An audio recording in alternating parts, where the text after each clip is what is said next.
Hello दोस्तों, मैं जी स्वागत करता हूं आपके अपने चैनल चीट फॉर यू पर। आज के इस वीडियो में अपन देखेंगे नीट से रिलेटेड क्वेश्चन, जो कि अपना नीट का पेपर 2024 में होने वाला है। उसके अकॉर्डिंग अपन क्वेश्चन देखेंगे हिंदी मीडियम के।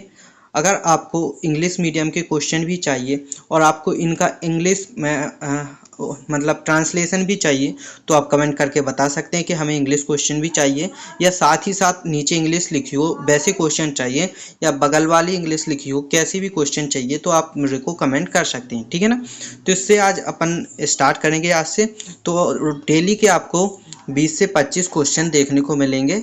तो डेली आप जूलॉजी बॉटनी यहाँ से कर सकते हैं, ठीक है ना। और लास्ट में मैं बताऊंगा कि आप पीडीएफ फाइल भी कहाँ डाउनलोड कर सकते हैं। जैसे गेहूं में पाई जाती हैं, गेहूं में कैसी जड़ें पाई जाती हैं, तो ये अपन को बताना है। तो गेहूं में रेशेमय मूल पाई जाती है। कैसी मूल पाई जाती है गेहूं में? रेशेमय मूल, ठीक है ना। तो ये अपन को क्वेश्चन बिल्कुल इजी क्वेश्चन और हार्ड क्वेश्चन, हर एक तरह के क्वेश्चन यहाँ पे देखने को मिलेंगे। वह मूल मुख्य अक्ष को सहारा देने के लिए तने की निचली पर्णसंधि से उत्पन्न होती है तथा त्रियक रूप से मृदा में प्रवेश करती हुए कहलाती। क्या कहलाती? अभिस्तंभ मूल। जैसे कि अपन ऐसे रहते, इस निचले सिरे से अक्ष को सहारा देने के लिए उत्पन्न होती है, उसको अपन क्या कह लेते हैं? अभिस्तंभ मूल कहते हैं, ठीक है ना। आगे चलिए। मूल के कार्यों के संदर्भ में निम्न में से निम्न कथनों को पढ़ी। तो अपन को निम्न कथन पढ़ने हैं, जो कथन दिए गए हैं अपन को। जैसे मूल का क्या क्या कार्य है, तो अपन देखेंगे, ठीक है ना। जैसे पहला कार्य लिखा है, जल तथा खनिजों का अवशोषण करना। सही बात है, जल और खनिजों का अवशोषण करती है। पादपों को भागों के कार्बनिक पदार्थों का संचरण करना, तो ये काम नहीं होता है उसका, ठीक है ना। पादपों के भागों को स्थिरता प्रदान करना, हाँ स्थिरता भी प्रदान करती है। संचित खाद्य पदार्थों का संग्रह करना, संग्रह भी होता है। पादप वृद्धि हार्मोन का संश्लेषण करना, तो ये संश्लेषण भी होता है। तो अब अपन ऑप्शन पढ़ेंगे। ऑप्शन में क्या दिया गया है? ए बी सी के अतिरिक्त सभी, ई के अतिरिक्त सभी, डी बी के अतिरिक्त सभी सही। तो बी के अतिरिक्त सभी सही हैं। अपन को सही कथन बताना था, तो क्या बी वाला अपना सही नहीं है, तो बी के अतिरिक्त सभी सही है। ओके, आगे क्वेश्चन पे चलते हैं अपन। अगला क्वेश्चन है, मूल में दीर्घीकरण के क्षेत्र से समीप स्थित क्षेत्र पर मूल रोम होते हैं। सही बात है। परिपक्वन के क्षेत्र से दूरस्थ वाला क्षेत्र मूल के लंबाई में वृद्धि के लिए उत्तरदायी होता है। ये भी सही बात है। तो बी वाला अपना सही हो जाएगा। कथन ए तथा कथन बी दोनों सही है, ठीक है ना। आगे चलिए। अगला क्वेश्चन है अपना, निम्न जोड़ियों को मिलाना अपना। जैसे प्लावी मूल, प्लावी मूल किस में पाई जाती है? जूस्टोरिया में, तो ए वाला इससे मिल जाएगा, ठीक है ना, 4 नंबर से, ठीक है। स्वांगीकारी मूल, स्वांगीकारी किस में पाई जाती है? पोडोस्टोमीन, ठीक है ना। अर्धग्राही मूल, अर्धग्राही मूल किस में पाई जाती है? आर्किड में, ठीक है ना। और क्या है? चुस्कांक मूल, चुस्कांक किस में? कस्कुटा में। और अधिपर्ण मूल बायोफ्राइलम में, ठीक है ना। तो इसका आंसर क्या हो जाएगा? 3 नंबर का इसका आंसर हो जाएगा। ओके, आगे चलें। श्वसन मूल किस में मिलती है? तो श्वसन मूल, ये तो बिल्कुल इजी क्वेश्चन है, राइजोफोरा में मिलती है। किस में मिलती है? राइजोफोरा में, ठीक है ना। आगे चलिए। अगला क्वेश्चन क्या कहता है अपना, थोड़ा जूम कर लिया मैंने। शलजम में भोजन के संग्रह के लिए निम्न में से कौन सी मूल रूपांतरित होती है? कौन सी मूल रूपांतरित होती है? प्राथमिक मूल रूपांतरित होती है, प्राथमिक मूसला मूल, ठीक है ना। कौन सी मूल? प्राथमिक मूसला मूल रूपांतरित होती है। आगे चलिए। अगर आपको किसी भी क्वेश्चन में डाउट आ रहा है तो आप कमेंट करके पूछ सकते हैं, ठीक है। मूल रोम किस में पाए जाते हैं? तो मूल रोम परिपक्वन क्षेत्र में पाए जाते हैं। किस क्षेत्र में पाए जाते हैं? परिपक्वन। आपने देखा होगा, यहाँ दीर्घीकरण क्षेत्र होता है, परिपक्वन क्षेत्र होता है यहाँ पर, तो यहीं पर मूल रोम पाए जाते हैं। यहाँ पर रूट कैप भी पाई जाती है, ठीक है ना। आगे चलिए। निम्न में से कौन सा तने का कार्य नहीं है? कौन सा तने का कार्य नहीं, अपन को ये बताना है। तो अपन सारे सब पढ़ेंगे। खाद्य का संग्रह करना, ये सही है। सहारा प्रदान करना, सही है। खनिजों का संचलन करना, सही है।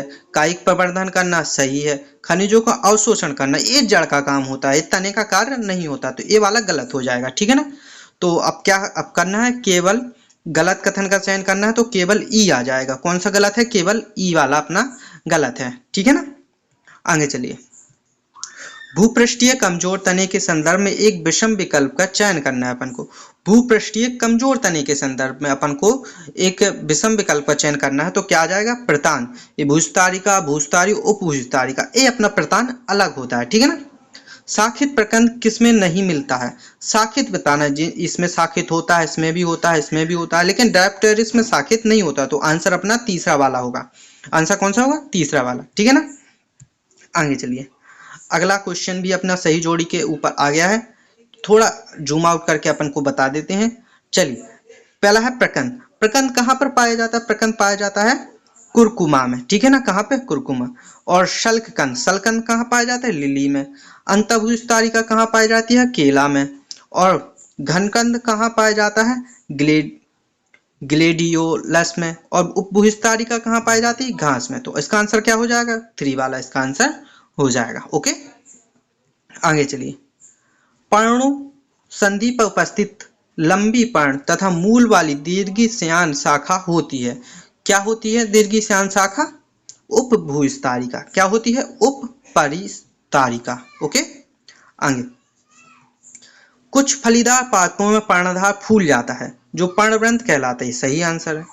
और पर्णवृंत पर्ण की सतह पर ताजी हवा को लाकर पर्णों में शीतल प्रभाव उत्पन्न करता है। गलत है। तो ठीक है ना, इसका कौन सा गलत था? बी गलत है। बी वाला इसका सही आंसर हो जाएगा, यानी कि 2 नंबर का इसका सही आंसर हो जाएगा। ठीक है ना। तो चलिए अब बात कर लेते हैं इसकी पीडीएफ की। तो इसकी पीडीएफ मिलेगी आपको मेरे टेलीग्राम चैनल पे। टेलीग्राम चैनल का नाम है जीत फॉर यू। ठीक है ना, लिंक आपको डिस्क्रिप्शन में दी हुई है, वहां पर इसकी पीडीएफ फाइल मिल जाएगी।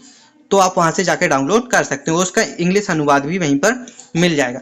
और आप मेरे को इंस्टाग्राम पे भी फॉलो कर सकते हैं। इंस्टाग्राम की आईडी है जितेंद्र0606। इसकी लिंक भी आपको डिस्क्रिप्शन में मिल जाएगी, तो वहां से जाकर आप मुझे फॉलो कर सकते हैं। ठीक है ना। और कोई भी क्वेश्चन हो तो आप डायरेक्ट मुझसे पूछ सकते हैं। अगला क्वेश्चन है, गलत कथन का चयन कीजिए। गलत कथन का चयन करना है अपन को। तो देखिए, पीपल तथा लूफा में सिरिकाएं जाल का निर्माण करती हैं। ठीक है ना। सिराएं पर्णफलक को कठोरता व दृढ़ता प्रदान करती है। ये भी सही है। पर्णप्रभो शीर्षक विभाज्योतक से उत्पन्न होती है। ये भी सही है। केले के पादप के पर्णों में जालिकावत सिराविन्यास पाया जाता है। ये गलत है। तो आंसर भी यही हो जाएगा। अपन को गलत वाला बताना था। ओके, आगे चलिए। अगला क्वेश्चन है, निम्न कथनों को पढ़िए। तो अपन निम्न कथनों को पढ़ लेते हैं। क्या दिक्कत है पढ़ने में? ओके, सरल पर्णों में पर्णवृंत के अक्ष पर कलिका होती है। पिक्षाकार संयुक्त पर्णों में पर्ण मध्य का समान सिरा होता है। भी सही है। और समपिक्षकारी पर्ण केसिया में मिलता है। ये भी सही है। त्रिमिक्षकारी पर्ण माइसोमा में मिलता है। ए गलत है। तो देखिए, सही कथन का चयन करना है अपन को। तो कौन सा? ए बी सी, ये तीनों सही हो जाएंगे। ठीक है ना। ये डी वाला अपना गलत हो जाएगा। तो यहाँ पर अपन ने लगभग 16 क्वेश्चन आज देखे। अब थोड़े कम क्वेश्चन से प्रैक्टिस करेंगे। आगे चल के अपना क्वेश्चन का लेवल बढ़ता जाएगा। 20 से 25 होंगे, 25 से 30 होंगे। ऐसी छोटी छोटी वीडियो अपन ही आती जाएंगी। तो आपको क्या करना है? चैनल को सब्सक्राइब करना है। और जो आप नीट की तैयारी कर रहे हैं, ड्रॉपर हैं, तो अपन सभी प्रकार के क्वेश्चन इसमें देखेंगे। उन दोस्तों के साथ अपन को इस वीडियो को शेयर करना है। मिलते हैं ऐसी ही अगली वीडियो में। तब तक के लिए धन्यवाद।